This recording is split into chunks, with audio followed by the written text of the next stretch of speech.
Mejor hablar en M24. Este domingo, como dijimos, 5 de diciembre, se van a estar realizando las elecciones del Frente Amplio. Se define quién ocupará la presidencia de la fuerza política, que se disputa entre la exdiputada y senadora Ivonne Passada, el diputado y secretario general del Partido Socialista Gonzalo Sibila y también el expresidente del PIT-CNT, Fernando Pereira. Además, la Corte Electoral llevó analizadas casi 630.000 firmas de las presentadas para que se convoque a un referéndum contra 135 artículos de la Ley de Urgente Consideración. Objetivo que se alcanzaría si se aprobasen 47.000 de las 120.000 que resta analizar.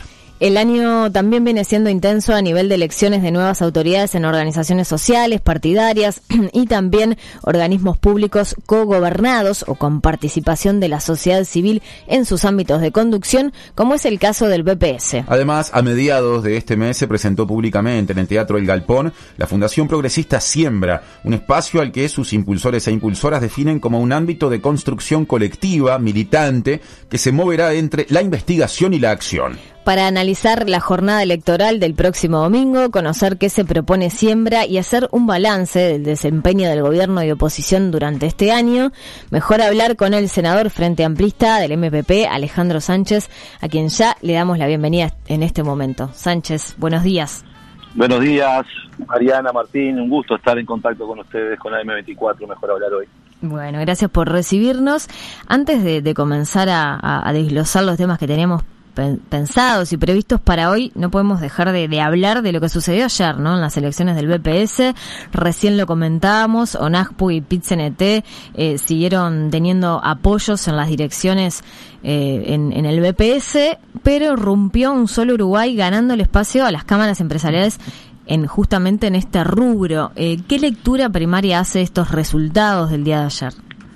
Bueno, en primer lugar, me parece que la primera reflexión es qué lindo que es votar y decidir, ¿no? En momentos en que se está poniendo en tela de juicio, de alguna manera, la obligatoriedad del voto, se ha instalado en el día de hoy, desde la jornada de ayer, toda esta idea asociada de por qué tenemos que ir a votar, ¿no? Y francamente, pensar la seguridad social, que es un derecho humano fundamental y que nos toca a todos nosotros desde antes de nacer, cuando estamos en la panza de nuestras madres, hasta pasando por toda nuestra vida adulta, y hasta después de morir, básicamente.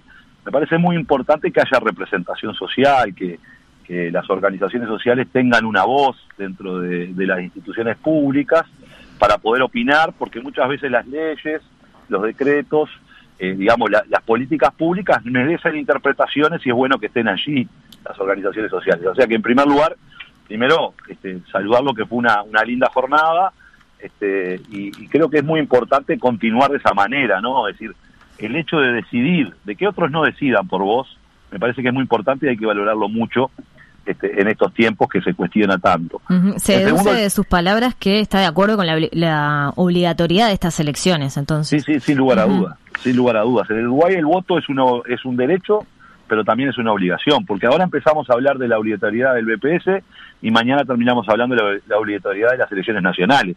En otros países del mundo, el voto solo es un derecho, lo ejerce quien quiere, y de hecho hay países en el mundo en donde el nivel de abstención supera a los que votan, ¿no? Entonces me parece que esto es importante. En el Uruguay es un derecho y una obligación, y creo que está muy bien que así sea.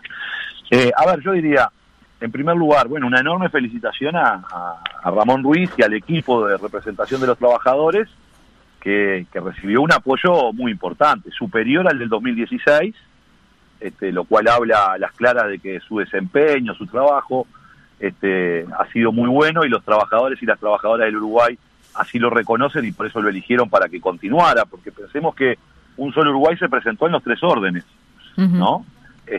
Con el argumento de que había que cambiar porque la gente que estaba hacía mucho tiempo que estaba y que ellos eran lo nuevo y que en definitiva había que cambiar, y un solo Uruguay fue derrotado ampliamente, tanto en el orden de los activos como en el orden de los pasivos. Luego sí logró su triunfo en el orden de los empresarios, en donde evidentemente una organización que básicamente nuclea empresarios dio una disputa, si se quiere, en el seno de esas organizaciones. Recordemos que cuando se fundó Un Solo Uruguay, el debate lo tuvo inicialmente con la ARU y con la Federación Rural, disputándoles el lugar de representación de los sectores agropecuarios, ¿no? Entonces, en primer lugar, tanto la UNASPU como el PIT-CNT, en definitiva, esas listas, la lista de la UNASPU y la lista del PIT-CNT, ha recibido un apoyo muy importante y creo que habla muy bien de lo que representan esas organizaciones cuando también se las cuestiona en su representatividad, ¿no? El segundo elemento es que el gobierno incidió en esta campaña como en otras. Y incidió a partir también de un discurso desde el oficialismo en que habla de que los sindicatos no son representativos, que los docentes no representan a nadie. Resulta que los docentes le ganaron 3-1 en elecciones de los consejeros del CODICEN a la lista que en su momento era de Robert Silva, quien hoy dirige la educación, en definitiva, y aquí en el BPS pasó lo mismo, ¿no? Entonces me parece que en primer lugar habla a las claras de que hay organizaciones en el Uruguay sociales que tienen una amplia representatividad, que el oficialismo ha intentado erosionar y cuestionarlas como una lógica de, bueno, los sindicatos no representan a nadie, el PIT-CNT no representa a nadie.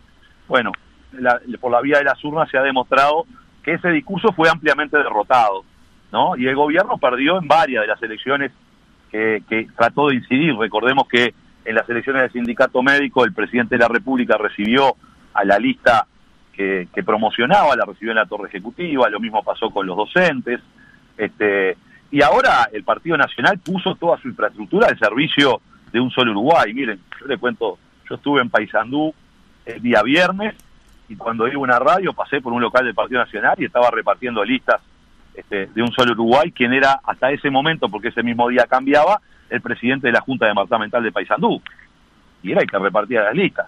Entonces, naturalmente que el Partido Nacional puso toda su infraestructura, y en varios medios de prensa del interior hay artículos en donde el Partido Nacional recomienda votar las listas de un solo Uruguay. Ahora, Sánchez, si nos concentramos en la disputa a nivel empresarial, ¿qué características tiene esto nuevo, ¿no? Esta expresión nueva que llega al directorio del BPS en comparación con las cámaras empresariales tradicionales? ¿Qué hay que entender ahí?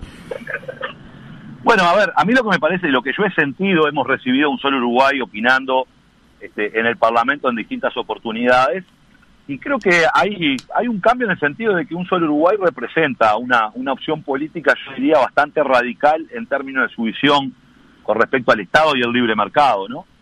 Para decir un ejemplo, un solo Uruguay fue recibido hace pocas semanas por la Comisión de Ganadería del Senado de la República, que yo presido, para hablar sobre la ley forestal, en donde lo que terminó planteando con claridad un solo Uruguay, primero que apoyaba la ley, ¿no? Eso es bueno decirlo, pero que la apoyaba aún cuando sus principios indicaban que no estaban de acuerdo con que el Estado se metiera en la actividad de los privados.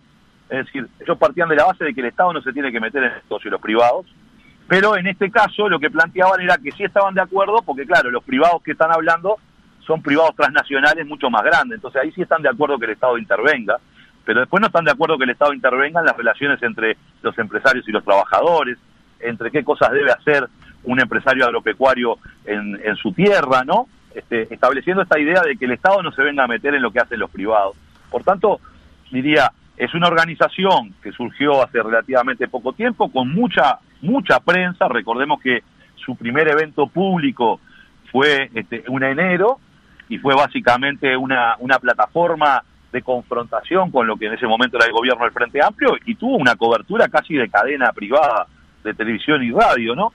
Entonces, es un nuevo actor que tiene un discurso muy fuerte y radical, diría yo, y bueno, creo que ahora va a tener un desafío también un solo Uruguay, ¿no? Sánchez, ¿cómo trabaja en estos organismos? La izquierda, el Frente Amplio u organizaciones sociales que pueden compartir algunos de los posicionamientos que como partido político tiene el Frente Amplio, deben prestarle atención a algunos de esos planteos de un sector o de una parte del sector productivo más vinculada al capital nacional, en algunos casos a producción mediana y pequeña, que en parte canaliza un solo Uruguay. ¿Hay conclusiones para sacar allí? Sin lugar a dudas. A ver, nosotros tenemos ciertas pujas en el país que tienen que ver con si nosotros estamos apoyando o no a la industria nacional y la defensa de la industria nacional, naturalmente. Y dentro de un solo Uruguay, como en cualquier organización social, existen actores grandes y actores pequeños también de la economía. Entonces, la defensa de la producción nacional, la defensa de la producción familiar en el caso del medio agropecuario, es una bandera que tenemos que levantar todos. Yo simplemente lo que establezco muchas veces es, más allá de la composición de esa organización social de un solo Uruguay, claramente es una organización que tiene involucrado dentro de ella un conjunto de actores económicos, que son, hay muchos nacionales, por supuesto, pequeños y medianos, pero su prédica no es la que beneficia a los productores pequeños, porque pensemos en lo siguiente: sin Estado los productores pequeños en Uruguay ya se quedarían sin escala, y por tanto, por no tener escala ni tener apoyo, ya no podrían seguir existiendo. Entonces, tiene una retórica de representación de determinados sectores sociales económicos pequeños y de la industria nacional, pero luego plantea la desmonopolización, por ejemplo, de ANTAP, sabiendo naturalmente de que desmonopolizar o liberar la importación de combustible va a tener un efecto muy negativo sobre el conjunto de la población y particularmente de los sectores productivos más pequeños, porque hoy los sectores productivos acceden a un combustible al mismo precio porque hay una empresa pública que subsidia el flete. Las empresas privadas no lo van a subsidiar. Entonces, si bien dentro de un solo Uruguay existe un conjunto de actores muy diversos, muchas veces en su plataforma es una plataforma bastante, digamos, contra el Estado, que yo creo que es un contrasentido, dado que el Estado ha tenido una fuerte incidencia en las capacidades productivas de todos los sectores. Pensemos que el Uruguay hoy accede a los mercados internacionales más exigentes en términos de carne, producto de la trazabilidad ganadera, que fue una política pública que desarrolló el Estado junto con los privados. Muchos de estos hoy voceros eran los que reivindicaban en aquel momento que la trazabilidad ganadera no fuera obligatoria, sino que sea solo para los grandes. Y entonces los pequeños y medianos no entraban en ese sistema, ¿no? Entonces ahí está la discusión, en definitiva, de más allá de a quién dice representar, efectivamente qué propuestas tienen y si representan efectivamente a los sectores sociales más pequeños y medianos de la producción nacional. Pasando a otras elecciones, a las del Frente Amplio, que se van a celebrar el próximo domingo, el MPP organizó el sábado en Las Piedras el acto de cierre de campaña en apoyo a Fernando Pereira. ¿Qué distingue la candidatura de Pereira de la de Gonzalo Sibila y Ivonne Pasada? Bueno, en primer lugar creo que fue un gran acto el de Las Piedras, la verdad que fue emocionante, de muchos compañeros. Nosotros estamos coronando en esta elección de nuevas autoridades del Frente Amplio, porque recordemos que se eligen toda la dirección del Frente Amplio, los representantes de base en los plenarios departamentales y nacionales, la representación de los sectores en las mesas políticas, y por supuesto los presidentes departamentales y nacionales. En este caso, para nosotros, termina un proceso donde el Frente Amplio tuvo un golpe bastante duro en el año 2019, perdiendo el gobierno, y que era necesario interpretar en dónde habían estado las dificultades. Se nos fue el contacto con Alejandro Sánchez, ya tendremos otra vez la comunicación, la restableceremos para seguir hablando de las elecciones del Frente Amplio. Hoy hemos cerrado, Mari, el capítulo de elecciones del BPS y estaba comenzando a plantearse lo que viene. Domingo que viene serán las elecciones de elección de autoridades a distinto nivel del Frente Amplio. Sánchez, ahí estamos de vuelta. Estamos otra vez. Empezábamos a hablar del Frente Amplio, se cortó, pero volvió rapidito. Anda horrible antes de que la gerencia gourmende, la verdad. Bueno, amén de esta situación, lo que nosotros decimos es, la autocrítica no es un documento, es cambiar la actitud, es tener un Frente Amplio mucho más abierto y participativo, es tener un Frente Amplio que dialogue mucho más con el conjunto de la sociedad, y cuando hablo del conjunto de la sociedad, hablo de la academia, de los sectores sociales, hablo de las organizaciones populares, clásicas, trabajadores, cooperativistas, feminismo, de los jóvenes, pero también hablo de los sectores empresariales. Hay que tener diálogo, hay que conversar, ¿verdad? Para tratar de construir, en definitiva, un proyecto nacional que implique y que involucre a las amplias mayorías sociales para pensar un desarrollo que para nosotros tiene que ser un desarrollo con crecimiento económico y distribución, es decir, con justicia. En ese sentido, nos parece que elegir a Fernando Pereira, que es el candidato que nosotros hemos elegido, da garantías de generar un liderazgo que permita dialogar con amplios sectores sociales, trabajar en la interna para generar que el Frente Amplio sea un lugar mucho más amigable para el debate político, para construir mayor fraternidad, para que los debates no sean, digamos, sobre lo políticamente correcto, sino que tengan la profundidad necesaria para encarar los desafíos que tenemos en el futuro. Y por supuesto, cuando uno elige entre un compañero entre varios, entiende en función de un contexto determinado. En este contexto, en un contexto después de la derrota, en un contexto donde el Frente Amplio se está abriendo la movilización para confrontar con las políticas más duras desde el punto de vista neoliberal del gobierno, también necesitamos una conducción que sea firme. Dialogar, la amplitud y el diálogo no van en contra de la firmeza a la hora de defender el trabajo nacional, a la hora de defender la no rebaja de salarios, la rebaja de las jubilaciones, un conjunto de recortes de políticas públicas que están haciendo que las personas en realidad tengan más dificultades para poder transitar por su vida, como los recortes en la salud, los recortes en la educación.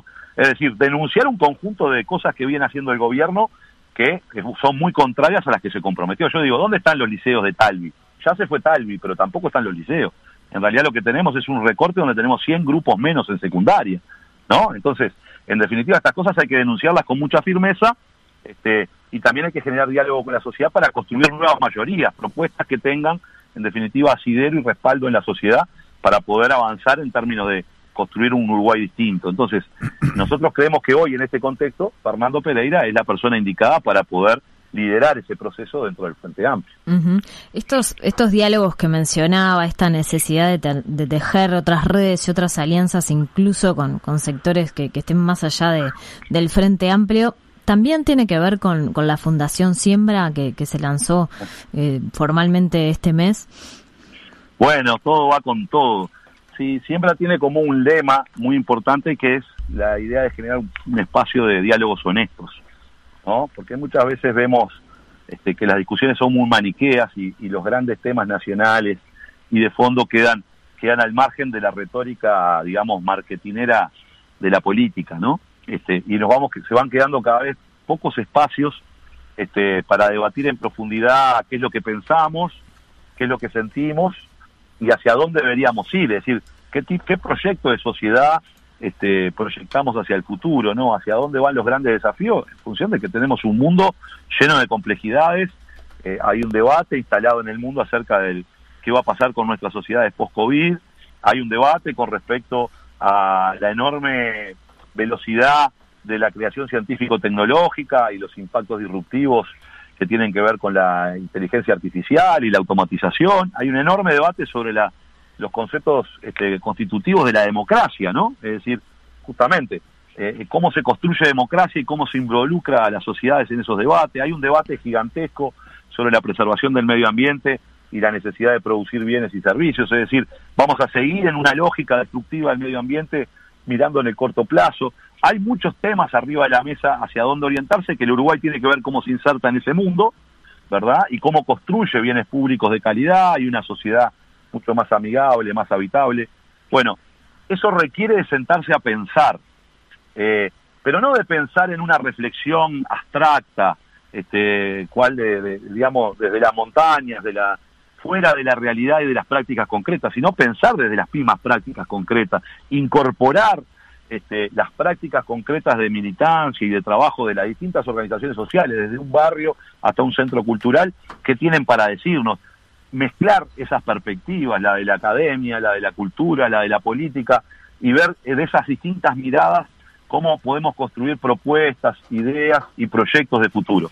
Eso es lo que quiere ser Siembra, en definitiva, que es un proyecto muy ambicioso, es un proyecto abierto, no es una fundación del MPP, habemos varios del MPP ahí, pero hay compañeros y compañeras de muchos lugares de militancia de la izquierda, social y política.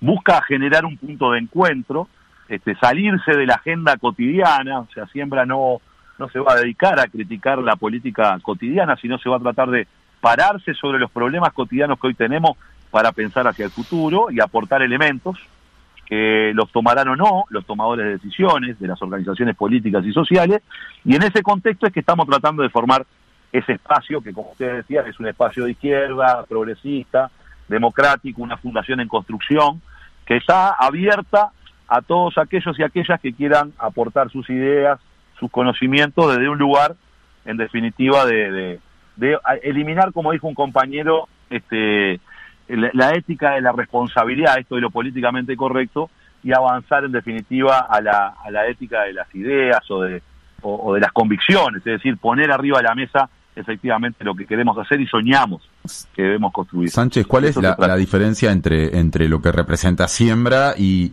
lo que fue en su momento el Centro Artiguista por los Derechos Económicos, Sociales y Culturales, el CADESIC, que también tenía una vinculación con el MPP? Sí, diríamos que esta es una evolución, es una evolución distinta. El CADESIC en su momento fue un centro que nosotros impulsamos, que tenía una relación un poco más fluida con el movimiento de participación popular, con el MPP, y que estuvo pensado originalmente, incluso cuando se fundó, más allá de que no era su único objetivo, pero se fundó, digamos, en las cercanías de lo que podía ser, y ya sabíamos todos en el Uruguay, que se podía dar, que era la victoria del Frente Amplio y la necesidad de formar cuadros de gestión, porque el Frente iba a asumir la responsabilidad del gobierno.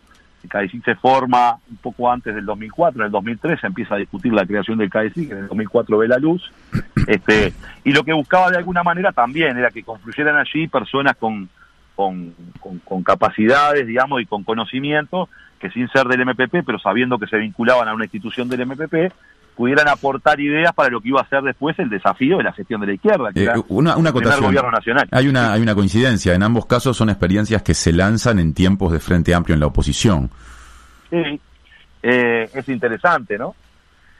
Creo que a veces el ejercicio del gobierno nos lleva muchas veces a depender absolutamente de lo que se produce o de lo que se hace a nivel gubernamental. Eso creo que limita muchísimo, en definitiva, las perspectivas, porque los ministerios, los ministros, los equipos ministeriales, los equipos de gestión están dedicados a resolver el día a día. Yo creo que ese es un gran tema de la autocrítica del Frente Amplio, es decir, nosotros nos concentramos mucho en elaborar políticas públicas, en gestionar políticas públicas, pero poco en dar debates de ideas en la sociedad, en proyectar medidas de más largo plazo, de discutir ideas en la sociedad, de construir esas ideas y esos proyectos, y justamente cuando la producción de conocimiento o de elementos o de propuestas surge desde ese accionar cotidiano de la gestión pública, uno limita mucho, digamos, el horizonte de perspectivas. Creo que esa es un diagnóstico de lo que ha sido, de alguna manera, la práctica de las izquierdas en América Latina, ¿no? Creo que todos somos conscientes que los gobiernos progresistas de izquierda generaron grandes transformaciones, pero en realidad se concentraron demasiado en la gestión y no pudieron dar el debate de ideas o de proyectos o generar los espacios necesarios para salirse de la realidad concreta o de la gestión concreta y pensar más hacia futuro, otros proyectos. Te pongo un ejemplo. Uh-huh. Hoy estamos discutiendo sobre la defensa, por supuesto, de las empresas públicas, pero el mundo va avanzando en que el parque automotor será eléctrico, ¿verdad? Ya no será más a combustibles fósiles. No sé en cuánto tiempo. Pero lo cierto es que el Uruguay debería pensar en tener una única empresa energética nacional que tenga la capacidad de gestionar, en definitiva, y de pensar la energía en un conjunto bastante amplio, desde el hidrógeno verde a las energías renovables, pasando por lo que siga funcionando hidrocarburos o la energía eléctrica. Entonces, me parece que pensar estas cosas, necesitamos, por ejemplo, en una lógica en donde el suelo urbano se privatiza rápidamente y genera segregación territorial, y capaz que necesitamos un instituto que piense la reforma urbana, es decir, que no piense solo en construir viviendas, que piense en construir hábitat, que piense en construir infraestructura alrededor, que genere, digamos, la democratización de mucha parte del suelo que termina privatizado con todos esos problemas. Bueno, estas cosas hay que discutirlas. Ahora, claro, cuando uno está al frente del Ministerio de Vivienda, quizá lo que tiene que resolver es cuántas viviendas construye en un quinquenio, en un plan quinquenal, y gestiona para que eso suceda con escasos recursos y deja de pensar en otras herramientas, incluso transformaciones institucionales. Uh-huh. Claro, a veces la necesidad de la inversión, por ejemplo, cuando se está en el gobierno, juega más que lo que puede llegar a ser cambios en temas más estructurales. Por ejemplo, el ambiente. No se ha hablado mucho del medio ambiente en esta era del Frente Amplio, que ahora es oposición. ¿Hay una revisión real en relación a las políticas ambientales del Frente Amplio?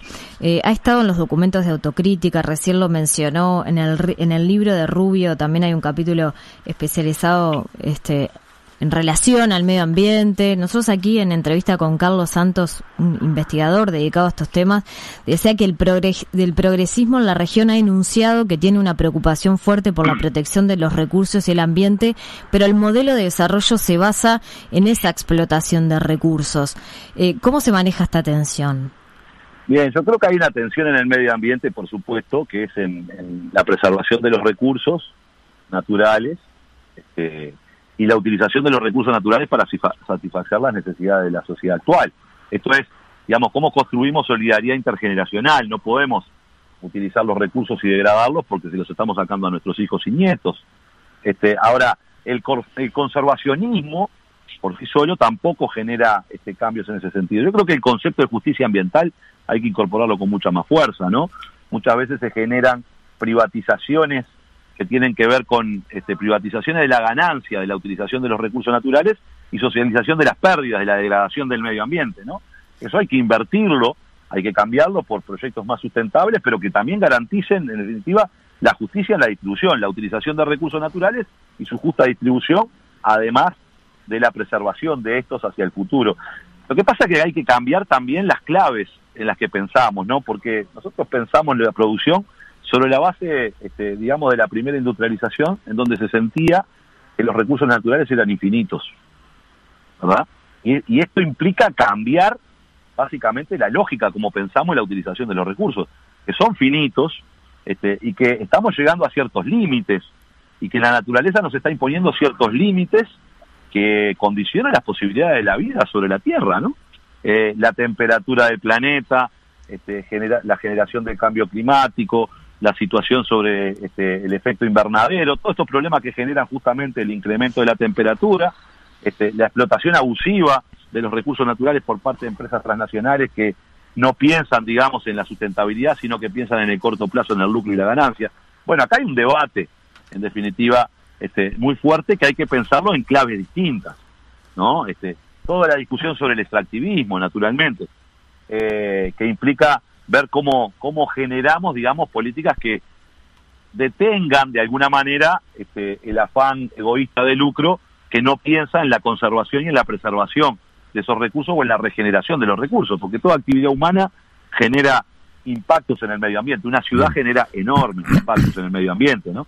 Entonces me parece que hay que pensar en estas cosas. Pensar también, por ejemplo, en esta lógica de que la industrialización es más que chimenea, ¿no? Esto está muy incorporado a veces al Uruguay, a la mirada del Uruguay y a la mirada de algunos sectores, en donde cuando hablamos de industrialización enseguida piensa en chimeneas porque está pensando en clave del siglo XX, donde la industrialización estaba asociada a la fábrica. Cuando en realidad la industrialización es otra cosa, es cómo agregamos valor, conocimiento, cómo hacemos determinados productos en menos tiempos o más baratos, y debe incorporar también dentro de esta lógica, la lógica de la preservación del medio ambiente como un componente más de la ecuación económica. Entonces, industrializar no es solo poner chimeneas, seguramente industrializar es poner más laboratorios en el mundo en el que vivimos hoy. Pensemos que una semilla es un dispositivo tecnológico.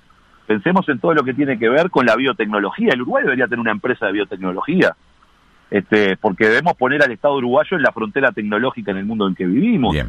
Bueno, todos estos debates hay que incorporarlo y ponerlo en una estrategia de desarrollo desde un contexto histórico, ¿no? Porque, termino con esto, hay algunos debates que el mundo rico nos plantea de la no utilización de recursos después que ellos han explotado todos los recursos naturales, ¿no? Y en realidad viven en relaciones desiguales con el tercer mundo. Entonces también hay que resolver esos problemas para ver de qué manera atendemos estas situaciones. Pero creo que hay que colocarlos en el centro del debate, la conservación del medio ambiente, la calidad de los alimentos, qué tipo de alimentos consumimos, cómo preservamos la vida. Bueno, esas cosas creo que tienen que entrar en la agenda con mucha más fuerza. Te proponemos hacer una breve tanda, que nos esperes y venimos para la segunda parte. Seguimos en la entrevista central de esta jornada. Esta segunda parte será más bien el tramo final. Nos quedan un par de asuntos para dialogar con Alejandro Sánchez, senador del Frente Amplio del Movimiento de Participación Popular. Hablamos en el bloque anterior, fundamentalmente al comienzo, cuando hicimos referencia a los resultados de las elecciones de las representaciones sociales en el directorio del Banco de Previsión Social, del respaldo obtenido por las opciones impulsadas desde la oposición, digamos, ¿no? Asociadas a listas del PIT-CNT, de ONASPU, en el orden activo y en el orden pasivo respectivamente, y usted hacía, Sánchez, una lectura de desventaja de las opciones vinculadas al gobierno, sobre todo en esos dos sectores, o por lo menos con una sensibilidad claramente distinta a las dos que ganaron allí. En paralelo con todo esto, el gobierno, según distintas mediciones, cuenta con niveles de respaldo altos, ¿no? El número más bajo que uno puede encontrar, de los que tenemos aquí de distintas encuestadoras a mano, es una encuesta de Equipos Consultores del 22 de noviembre, que da un 49% de aprobación, casi el 50%, ¿no? La mitad menos uno, y hay otras encuestas que arrojan guarismos más altos. El Frente Amplio ha sido muy crítico con la gestión, que se ha desarrollado en un contexto de crisis en general. ¿Cómo se explica esto? Bien, me parece que hay varias consideraciones. En primer lugar, las encuestas son todas válidas porque nos dan elementos, una fotografía de la sociedad, de la realidad, de lo que piensa la gente, por lo menos de lo que piensa la gente que contesta la encuesta.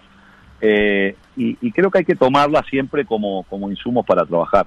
Naturalmente el gobierno mantiene un apoyo importante en la opinión pública, que cuando uno mira las mismas encuestas, ese apoyo, digamos, no es uniforme, ¿no? Cuando le preguntan a las personas sobre la situación económica del país, cae abruptamente el apoyo al gobierno, en lo que tiene que ver con la pobreza, en lo que tiene que ver con el trabajo, en lo que tiene que ver con, digamos, los ingresos de las familias, porque estos años han sido años muy duros para las familias uruguayas, de rebaja salarial, de pérdida de poder adquisitivo, de pérdida de compra, de falta de trabajo.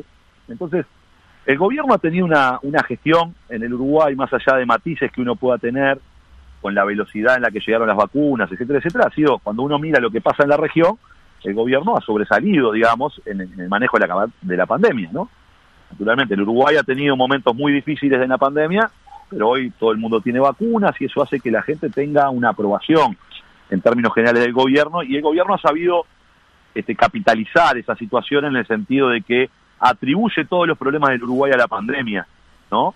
Entonces, en definitiva, hay una lógica en donde hay muchos uruguayos que sienten de que, bueno, pobre el gobierno, que tuvo que lidiar con una pandemia en muchas dificultades, y más o menos hemos salido airosos porque el Uruguay se está abriendo, y cuando vimos lo que pasó en Brasil, lo que pasó en Argentina, en términos sanitarios, bueno, naturalmente, la gente dice, el Uruguay ha superado, digamos, bastante bien. Lo ha superado también porque el gobierno heredó, en definitiva, una enorme sistema de salud integrado, con capacidad para reaccionar rápidamente, que se fue construyendo en años anteriores. Pero de hecho, la estrategia sanitaria del gobierno, en términos generales, ha sido muy buena. Pero creo que también el gobierno ha empleado un conjunto de mensajes optimistas en la sociedad para buscar de alguna manera incidir en esa opinión pública. Es decir, el gobierno habla mucho y hace poco. Pensemos nada más que el 2 de marzo, ustedes hablaban de balance, el 2 de marzo el señor presidente de la República fue a la Asamblea General y se comprometió a fuertes inversiones para recuperar la economía y la necesidad de que hubieran inversiones para generar trabajo y empleo, y hubieron muchos anuncios en ese sentido. El anuncio más fuerte del gobierno, del presidente de la República, fue el anuncio de que se iba a generar obras de infraestructura en lo que tiene que ver con el saneamiento en 120 localidades del Uruguay, una inversión multimillonaria en asociación con privados, que por supuesto iba a generar condiciones de bienestar y salubridad en esas poblaciones que no tienen saneamiento, pero además iba a generar mucho trabajo, ¿no? Y estamos llegando a diciembre y el directorio de OCE nos dice, en definitiva, que de las 120 localidades se van a poder hacer 4, y tal vez algunas 20 más. Entonces, ¿en dónde quedaron, digamos, las 120 y la inversión multimillonaria? ¿En dónde quedó la inversión pública, donde no hay nuevos proyectos en el Uruguay? Yo pregunto, ¿dónde están los nuevos proyectos de infraestructura en el país? No están, no existen. Bueno, el gobierno habló de obras en algunas rutas, yo estoy jugando de memoria, ¿no? Creo que mencionó las 5, las 6, la 8, sí, algunos puentes, además de las obras vinculadas a privados, que eso ya va por otro lado, ¿no? Portuarias, etcétera. Sí, las que mencionó todas las que mencionó, todavía ni siquiera llamaron a licitación, ¿verdad? ¿Eso quiere decir que no se van a hacer? No, por lo menos este año no se van a hacer, salvo que concentre $1.000 millones de inversión en el mes de diciembre. En realidad, la inversión de $1.300 millones anunciada en marzo, el 2 de marzo del 2021, evidentemente no se va a concretar en el 21. Ahora, en ese momento el gobierno generó la sensación de que, bueno, estamos saliendo de la pandemia, vamos a salir de la pandemia, va a haber trabajo porque va a haber inversión pública, va a haber privada, y vamos a desarrollarnos, y eso no está sucediendo. El Uruguay es el país que menos ha recuperado, en contexto con la región, los niveles de actividad del 2019. Es decir, es el peor de la clase el Uruguay en estos términos, ¿no? Uh-huh. Yo vengo de recorrer en el interior del país una recorrida bastante amplia por 8 departamentos todos los días, pasando por Florida, Durazno, Colonia, Río Negro, Soriano, Paysandú y Salto, y a mí, yo lo que veo ahí es que cada vez falta más trabajo, que cada vez hay menos empleo, que la gente está teniendo enormes dificultades para llegar a fin de mes, los que tienen trabajo, y donde en realidad, como decíamos hoy, ¿dónde están los nuevos liceos? que se prometieron. Sánchez, me quedó una duda con respecto al proyecto de saneamiento, porque este proyecto, si mal no recuerdo, también no era en el corto plazo, ¿no? Llevan un periodo de estudio de factibilidad, eran varios inversores Sí. que iban a hacer, valga la redundancia, de esta inversión. ¿Usted dice que en este periodo no se va a llevar adelante esta obra, este proyecto de saneamiento en las dimensiones que fue planteado? Eran como 975 millones de dólares de inversión. ¿Eso no va a ocurrir en este periodo, según la información que usted tiene? Según lo que yo he escuchado del presidente de OCE y del directorio de OCE, en donde han planteado en entrevistas públicas, en donde de las 120 localidades que tenía el proyecto, se anuncian que probablemente sean 20. ¿Pero en una primera etapa o en todo el proyecto? Eso es lo que dice OCE. Entonces yo lo que veo es que me hacen grandes anuncios marketineros, pero que después las concreciones son muy pequeñas, ¿no? El gobierno dijo, vamos a apoyar a las pequeñas y medianas empresas en el momento de la crisis que se genera por el COVID, y vamos a hacer un enorme esfuerzo para apoyar a esas empresas porque no queremos detener los motores de la economía, dijo la ministra Arbeleche, ¿verdad? Y la conclusión es que para una pequeña empresa unipersonal, el aporte del gobierno del año pasado, ¿verdad?, fueron 2.000 pesos por mes. Ninguna pequeña empresa sobrevive porque en vez de pagar 12.000 pesos de tributo, pague 10. Por supuesto que algo es algo, pero eso no va a cambiar la posibilidad de que esa empresa termine cerrando sus puertas. Entonces el gobierno hace grandes anuncios, pero después la realidad concreta nos demuestra otra cosa. El gobierno anunció un apoyo a las ollas populares y después lo que vimos del apoyo a las ollas populares son unos pollos flacos que la verdad que da vergüenza que los están repartiendo desde el Ministerio de Desarrollo Social, ¿no? El gobierno anunció la creación de miles de puestos de trabajo y terminó en la creación del programa, un programa de trabajo que generó el gobierno de 12.000 puestos de trabajo donde se presentaron 200.000 personas. Entonces, naturalmente, el gobierno nos hace grandes titulares, pero después la realidad indica que avanza muy poco en concreciones reales y esto la gente lo está empezando a ver y lo está empezando a sufrir. Ahora que se corrió la cortina de la pandemia, donde más o menos estamos saliendo de esa situación, entonces la gente cambia su preocupación, porque antes estábamos todos preocupados por si nos enfermábamos y podíamos llegar a perder un familiar, y la gente se está dando cuenta de esta otra situación, de que no hay trabajo. Yo veo varias inauguraciones, el otro día vi al señor Robert Silva inaugurando junto con el diputado Schipani, diciendo que con una gran alegría y orgullo inauguraban un liceo público, que en realidad lo que está cortando la cinta del gobierno es de las obras que dejó el Frente Amplio. Pero hasta ahora no ha iniciado ninguna obra nueva el gobierno nacional. Entonces, ¿cómo mover la economía si no hay inversión pública? ¿Cómo mover la economía si no se generan las condiciones para que la inversión privada se pueda desarrollar? Por ejemplo, cuando vos tenés una política de precios de combustible que lo que estás planteando es que vas a trasladar toda la inestabilidad del mercado del petróleo mundial a la economía uruguaya. Si el petróleo sube, vamos a subir, si el petróleo baja, vamos a bajar. ¿No resisten las empresas en el Uruguay esa situación? Bueno, hablando de combustibles, ¿piensa que está definida la estrategia para derogar 135 artículos de la LUC por parte de la campaña justamente que impulsa este referéndum? O sea, ¿la gente está entendiendo lo que se va a optar en marzo probablemente del año que viene? Bueno, esa es la tarea que tiene la campaña, informar a la ciudadanía para que conozca los artículos, porque un referéndum es transformar en legisladores por un día a todos los ciudadanos, ¿no? A mí me convocan a la Cámara de Senadores para votar leyes por la afirmativa y por la negativa de los artículos, y ahora los ciudadanos estamos convocados a decir si 135 artículos son buenos, nos ayudan a solucionar los problemas o los desmejoran. Entonces, nosotros venimos en esa campaña y yo siento esto. Las encuestas decían que no íbamos a llegar a la obtención de firmas. Y yo les creo a las encuestas. En ese momento consultaron a la gente y había una amplia mayoría de las personas que decían, no, yo con el referéndum no estoy de acuerdo porque en definitiva parece ser que la ley es buena. Generamos una movilización popular en donde le explicamos los artículos de ley a las personas, a los vecinos, porque para juntar 800.000 firmas hablamos con más de 1,5 millones de habitantes. Pensemos que si de cada 2 conseguíamos una firma, hablamos con 1.600.000. Hablamos con muchas más personas, explicamos, dimos argumentos, ¿y qué pasó? Bueno, esa opinión pública que originalmente estaba ubicada en un lugar cambió y llegamos a 800.000 firmas. Y ahora lo que está demostrando la campaña, por decir, es que el sí va creciendo en intención de votos, porque a medida en que la gente conoce la ley, en la medida que la gente conoce los impactos de la ley, cambia su opinión.